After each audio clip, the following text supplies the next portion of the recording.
Olá a todas, todos e todes que nos assistem hoje. Meu nome é Andréa Lazevicius, eu sou pesquisadora do Centro de Ensino e Pesquisa em Inovação da FGV Direito SP, e eu estou aqui hoje com a Isabela Pereira, estagiária do CEP, que vai me acompanhar nessa entrevista. É com imenso prazer que a gente recebe a Tatiane dentro da nossa série de entrevistas com especialistas em direito autoral, que vem aprofundar alguns dos temas que a gente não tratou no nosso primeiro conjunto de entrevistas, lá em 2021, que vocês podem conferir no nosso canal. Mas dessa vez, a ideia é voltar nossas conversas para o nosso projeto atual de organização de um livro, que vai explorar alguns dos temas principais e algumas das principais polêmicas que surgem quando a gente fala de direito autoral na internet. A obra, que está sendo organizada por nós, do CEP, se chama Direito Autoral na Internet, Diagnósticos e Perspectivas do Debate Brasileiro.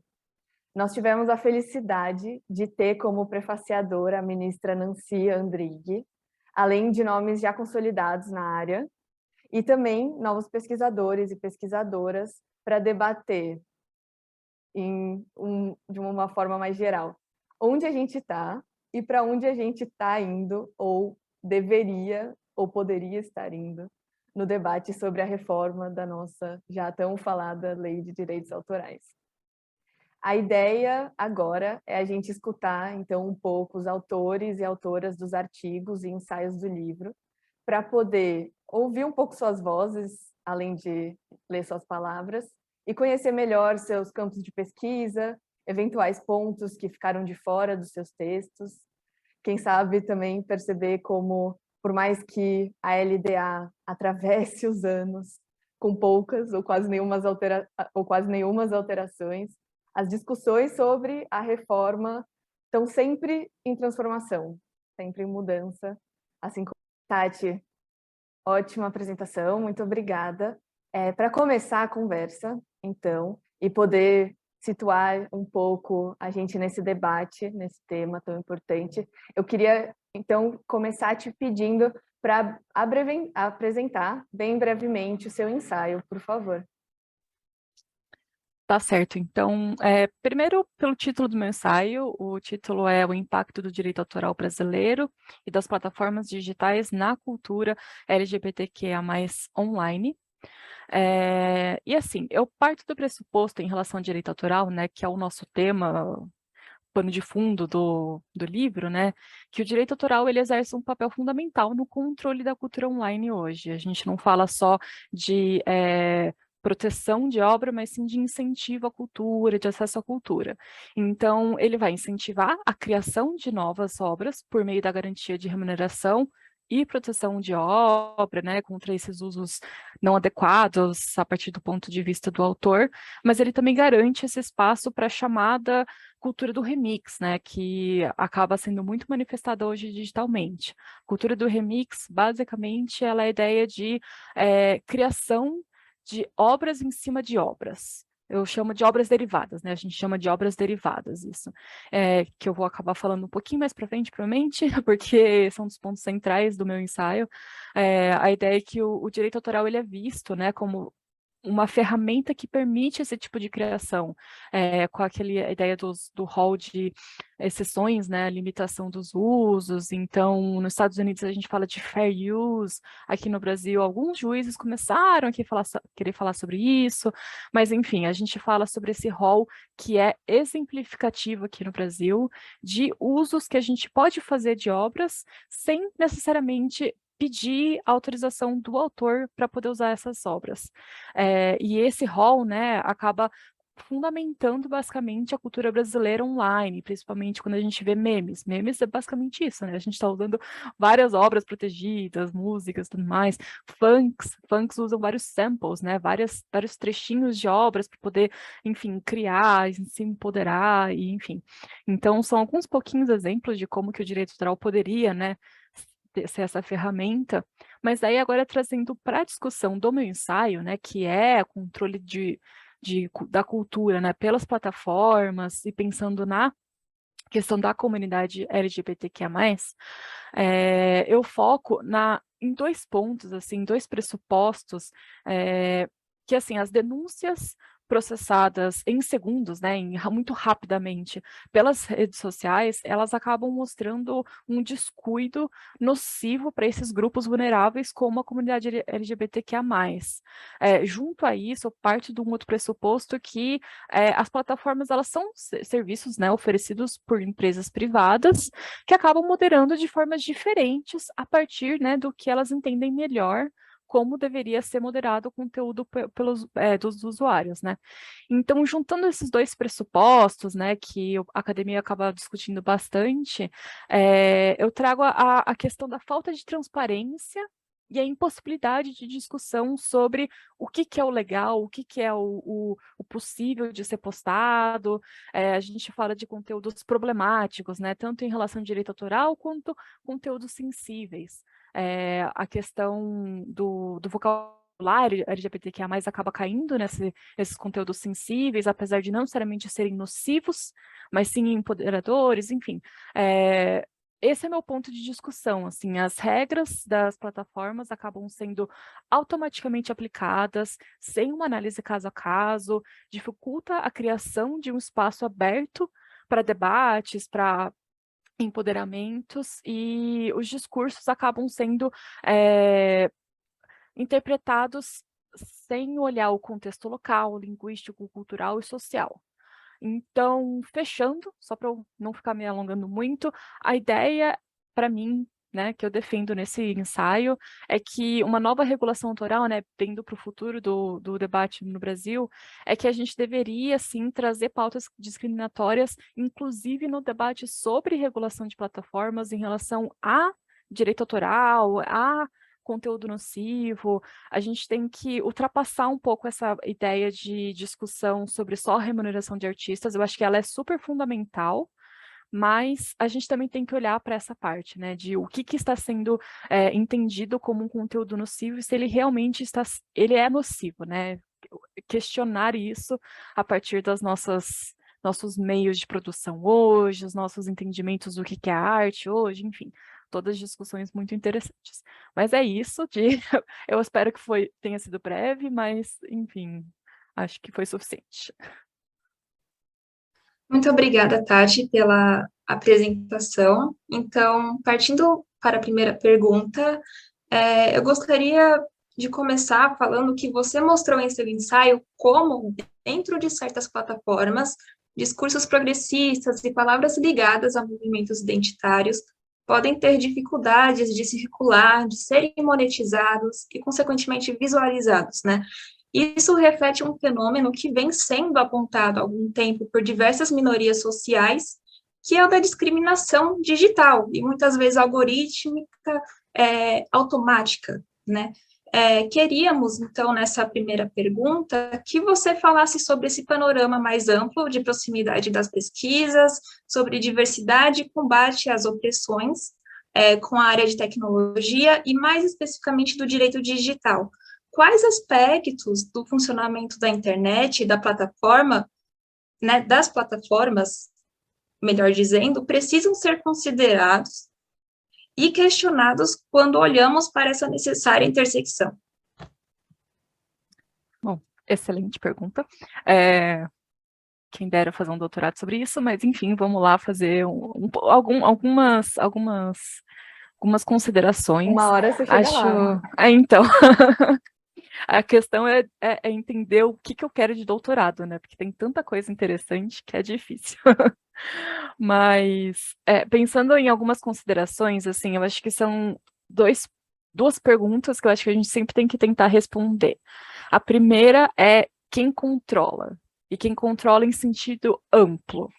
Desde estados, às vezes não democráticos, normalmente não democráticos, mas alguns democráticos acabam controlando o funcionamento da internet, acabam regulando, por exemplo, considerando a palavra gay como ilegal, porque ser gay é ilegal no país, então coibindo palavras mesmo, né? E daí o pessoal acaba tendo que usar aquelas aquelas palavras com símbolos, né? Ao invés de escrever sexo, escreve S3X0, para poder, enfim, burlar esse tipo de regulação, que é a regulação por arquitetura, né?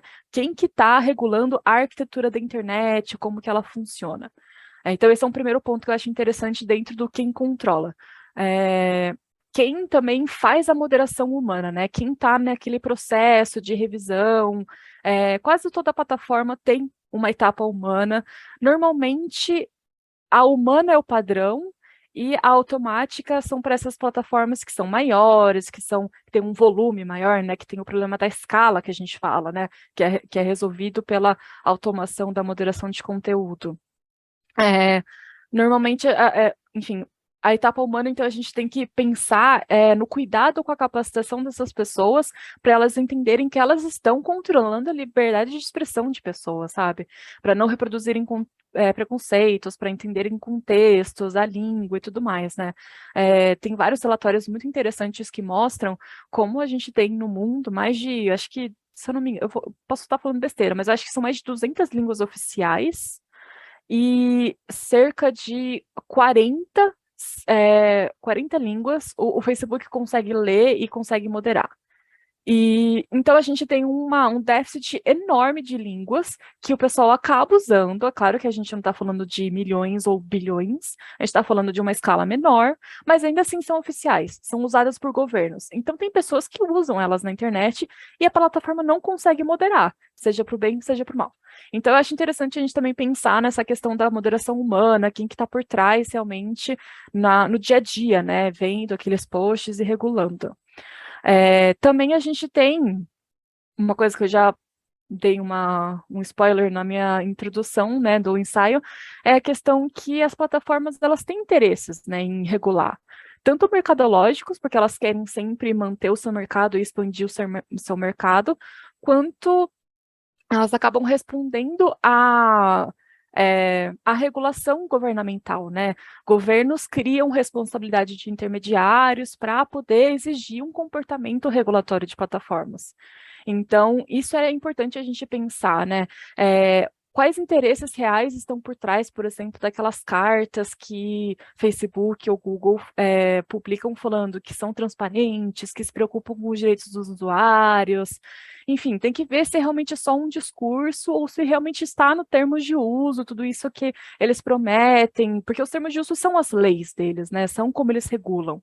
Então, acho que um olhar atencioso aos termos de uso é muito importante, porque é a partir de lá que a gente consegue ver como a plataforma realmente está regulando e se ela não está falando mais do que está fazendo, né? Que às vezes acontece. E por fim, dentro dessa parte de quem controla, a gente ainda tem o ponto dos interessados, né, que fazem pressão nas plataformas. Esses interessados, eu digo que são pessoas que normalmente são grandes empresas ou entidades do terceiro setor, enfim, eu não quero falar só o ponto negativo, mas o ponto positivo também, né, de organizações que se organizam, organização que se organiza é feio, mas enfim, organizações que se comunicam e que fazem um trabalho de ativismo, né, digital, para conseguir fazer com que as plataformas regulem de um jeito mais padronizado, por exemplo, de acordo com as garantias, enfim, de direitos humanos que a ONU já previu para plataformas, para a internet, enfim.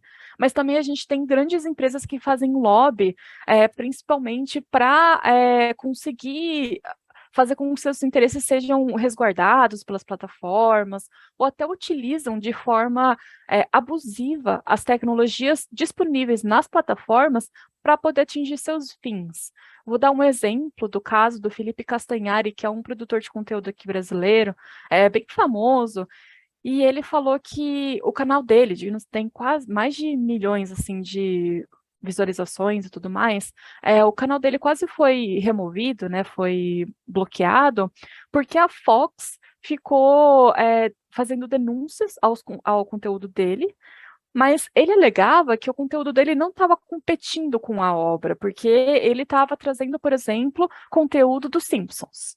Só que o conteúdo dos Simpsons normalmente é em inglês, em plataforma de streaming. Então ele estava trazendo para o contexto brasileiro, mostrando para os brasileiros como Simpsons era interessante, como ele fazia toda uma análise, e ele estava incentivando o pessoal a ir assistir o conteúdo da Fox. Então ele não estava competindo, mas a Fox não quer saber e fica removendo, pede essas remoções, e ela acaba usando de forma abusiva, porque ela tem escritório bom, escritório grande, que tem capacidade de ficar fazendo essas denúncias, tem a capacidade de ficar olhando, né, para o conteúdo que é removido, enfim. Uma coisa que eu não ia falar, mas agora eu pensei em falar, o YouTube, ele tem essa diferença também, né, de tratamento para pessoas que são antigas, digamos, no YouTube. O que eu quero dizer com isso? São 3 etapas que você pode fazer para controlar o seu conteúdo online, para proteger o seu conteúdo online.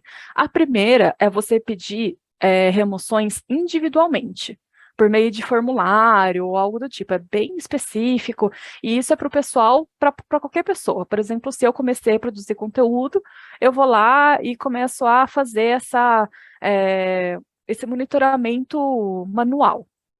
Para eu poder fazer um monitoramento automático em primeira escala, ou seja, antes de ser do Content ID, que é aquele famoso que todo mundo fala que tem problema, é um anterior, que eu acho que nem tem o nome direito, assim, é só um jeito mais automático de controlar. Você já tem que ter tido várias denúncias verdadeiras e removidas, assim, a decisão tem que ter sido que você realmente exerceu o seu direito de remover conteúdo. Então, é quase que um incentivo para que você fique monitorando a rede e consiga remover pelo menos uns 5 vídeos para você poder entrar no grupo de pessoas que têm acesso a essa ferramenta automática. E o Content ID é pior ainda, você tem que ter um maior histórico de remoções a partir dessa segunda etapa. Então, nos termos de uso mesmo, você consegue ver isso do YouTube, parece que eles estão criando uma máquina meio bizarra, assim, de vamos remover, vamos monitorar. Então, eu acho meio estranho, assim, por isso que eu quero mostrar como que a gente tem que ver como que as plataformas regulam, o que elas estão fazendo a partir dos termos de uso, que eu acho que é a parte mais importante, assim, do funcionamento, né, da internet, das redes sociais, principalmente como a gente vê hoje. Bom, eu falei demais já sobre a parte de quem controla, agora eu quero ir para a parte de como funciona a ferramenta em si, que eu acho que é o segundo ponto que eu já comecei a trazer, mas que tem algumas perguntas que eu acho que são importantes a gente fazer. Quando você lê os termos de uso, você consegue ver bastante coisa, só que você tem que ter paciência, porque é difícil de achar, é difícil de entender, então esse é um primeiro ponto, né? A transparência e como as informações estão ou não estão acessíveis ao usuário. Isso já é um primeiro ponto que já levanta uma bandeirinha vermelha, que você já percebe que algumas plataformas não querem deixar tão claro como elas funcionam e como que você pode ter seu direito resguardado. Depois a gente consegue ver quais parâmetros regulatórios ela usa. O que eu quero dizer com isso? Quais leis que ela usa, né? Quando você olha direito autoral, que é o que eu estudo, você vê que várias plataformas ou usam vocabulário do copyright, que é dos Estados Unidos, ou claramente falam, a gente usa a lei DMCA, que é a lei dos Estados Unidos, né? A abreviação da lei dos Estados Unidos. Então, você tem que, basicamente, ler tudo em inglês, eles não traduzem a lei em si, eles traduzem algumas partezinhas, alguns vocabulários, eles falam, qualquer dúvida, entre em contato. O contato é o Copyright Office lá dos Estados Unidos. Então, você percebe que eles não olham muito para o usuário, porque eles vão aplicar a lei dos Estados Unidos, não importa onde eles estejam, não importa onde que o conteúdo esteja. E a questão da acessibilidade, como que ele gera efeito, né, em todo mundo que está na internet. A gente tem que lembrar que a internet é transnacional, ela afeta todo mundo.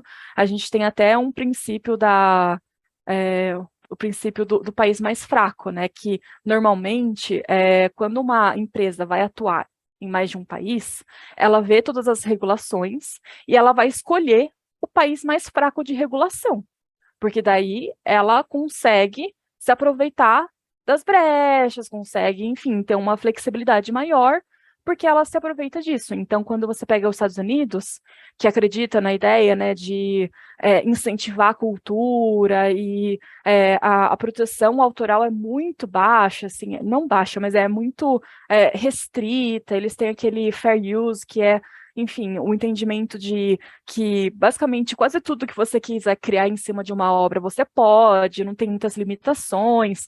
Enfim, eles usam, então, os Estados Unidos como o modelo deles, porque é mais fácil de você regular, é mais amplo, mas também você acaba deixando os outros países em risco, né? Os direitos autorais dos outros países acabam sendo bagunçados. Então, esse é um ponto, eu acho que muito importante de prestar atenção. E no final também, só para a gente voltar da parte de automação, né, e tudo mais, a gente sempre tem que prestar atenção no banco de dados, né?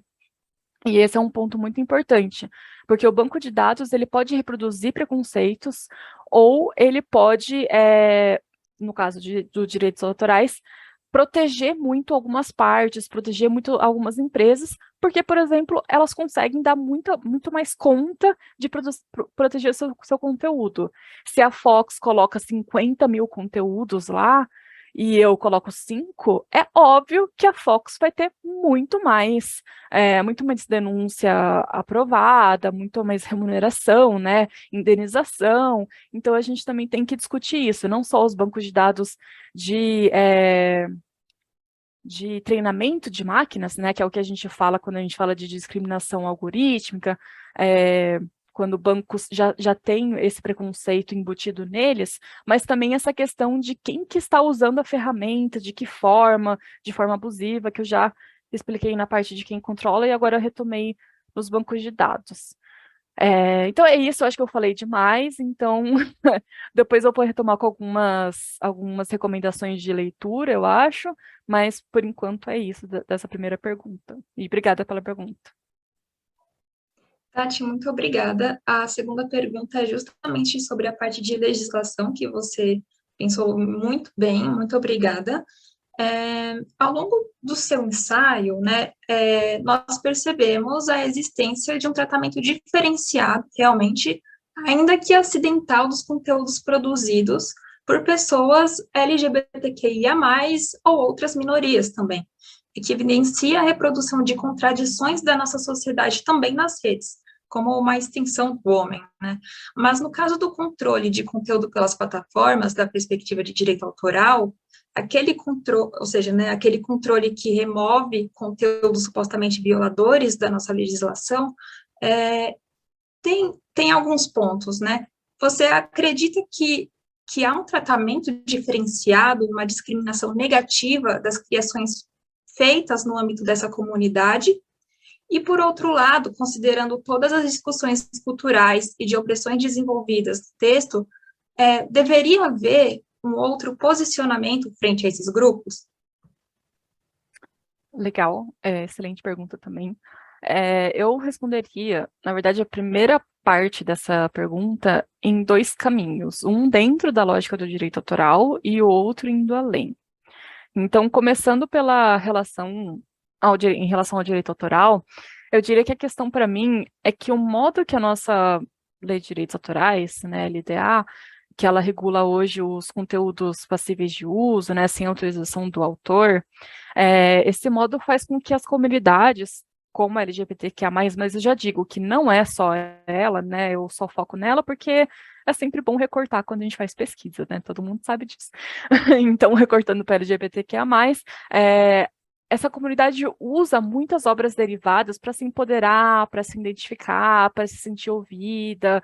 Então, o modo que a LDA regula esse tipo de conteúdo, né, as obras derivadas, que eu já tinha explicado lá no começo, faz com que essas comunidades sejam alvo de muito mais controle e que a sua liberdade de expressão acabe sendo colocada em risco. Então, eu acabo defendendo, né, no final das contas, com essa minha lógica, que a lei deveria ao menos ampliar o rol de exceções, as limitações, né, de usos de obras protegidas, para que as obras derivadas tenham mais espaço, né, pelo menos a gente coloque um pouco mais de atenção para esse ponto, assim, voltando para a lógica do copyright dos Estados Unidos, né, que eu já falei um pouco, do fair use e tal, eles têm esse entendimento de que A criatividade é a prioridade, basicamente, que o motor da sociedade é a criatividade, a gente tem que ter a liberdade de expressão, assim, muitos dizem que os Estados Unidos é o, entre aspas, pior da liberdade de expressão, porque eles quase não protegem, quase não recusam nada, né? Quase qualquer discurso é válido e tudo mais. E no direito autoral acaba sendo muito isso, né? Apesar da gente ter essa ideia de que a Disney acaba processando muito, mas a gente vê que a Disney processa muito por causa de marca, não é por causa de direito autoral. Porque o fair use é um rei lá, digamos, né? A ideia de que você tem alguns roles alguns critérios, né, na verdade, para considerar que a obra pode ser usada, que pode ser criada em cima dela, enfim, e utilizada sem autorização do autor. Então, assim, realmente os Estados Unidos têm esse entendimento, e eu acho que a gente poderia até talvez chegar numa loja de copyright, porque esse conceito está sendo aplicado aqui no Brasil, em alguns casos no judiciário. A gente já até viu alguns juízes falando em fair use para o Brasil. Principalmente que a gente tem um entendimento, né, que eu já falei do STJ, do rol exemplificativo, então a gente tem essa tentativa de alargar o nosso rol, mas sem a reforma da LDA, a gente vê essa tendência nos tribunais como uma insegurança jurídica, né, porque a gente não sabe muito bem como que o nosso direito autoral está sendo lidado hoje, e eu acho que, assim, eu acho que fez um pouco uma divagação aqui, mas voltando para a questão da comunidade LGBTQIA+, eu acho que a comunidade iria se beneficiar muito com essa ideia de fair use, essa ideia de, pelo menos, um rol mais amplo, já que é simplificativo, vamos colocar um pouco mais de exemplo? Não sei, eu não tenho muita ideia de, enfim, caminhos muito mais específicos, mas eu acho que isso seria uma parte interessante, sabe? Uma parte que o direito autoral poderia potencializar um pouco mais, ou pelo menos proteger um pouco mais a liberdade de se expressar, de criar e de se empoderar na internet. E daí, indo para o segundo ponto, né, que eu falei que era além da discussão dos direitos autorais, eu diria que a gente teria que voltar para a questão de quem trabalha na moderação de conteúdo, que eu já falei na primeira resposta, né?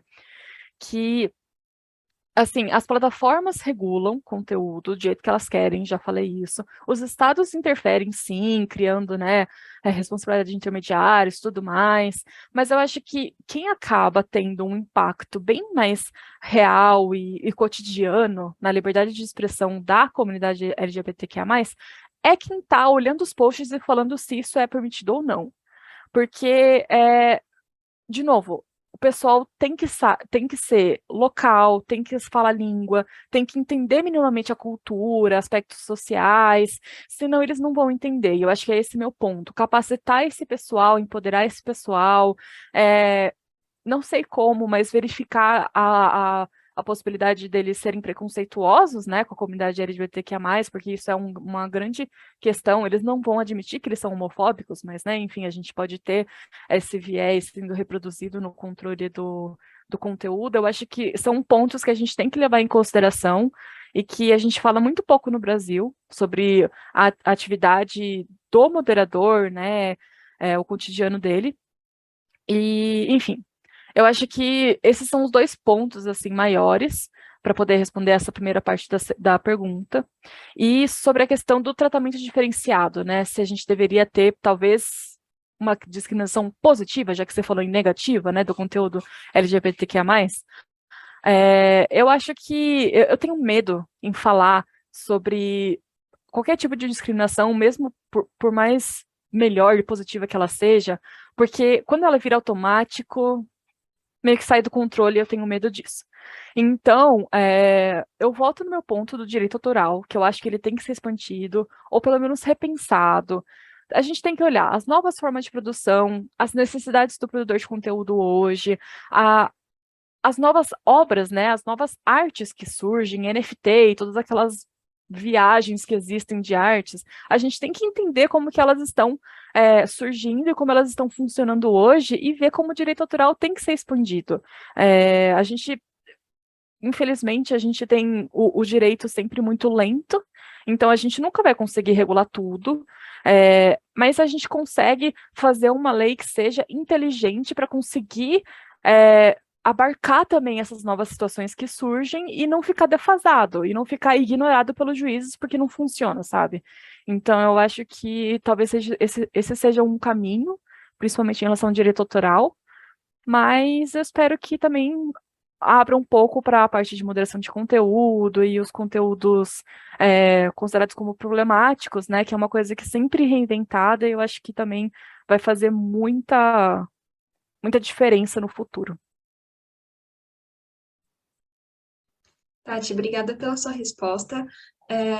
Para Eu não tô fechar, Ah, tá. Agora eu escutei. Desculpa. para fechar, como você mesma previu, você tem alguma recomendação de textos, obras, materiais, audiovisuais que possam ser interessantes para quem quer se aprofundar mais no assunto?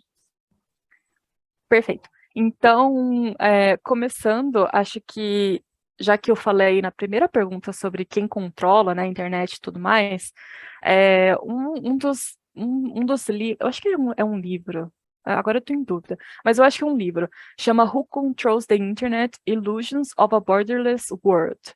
É muito antigo, assim, antigo eu digo em questões de internet, né? É da década de 2000, então não é tão antigo assim, mas é nos primórdios de quem estava escrevendo sobre regulação da internet, o que que era a internet, os impactos que ela poderia ter, enfim.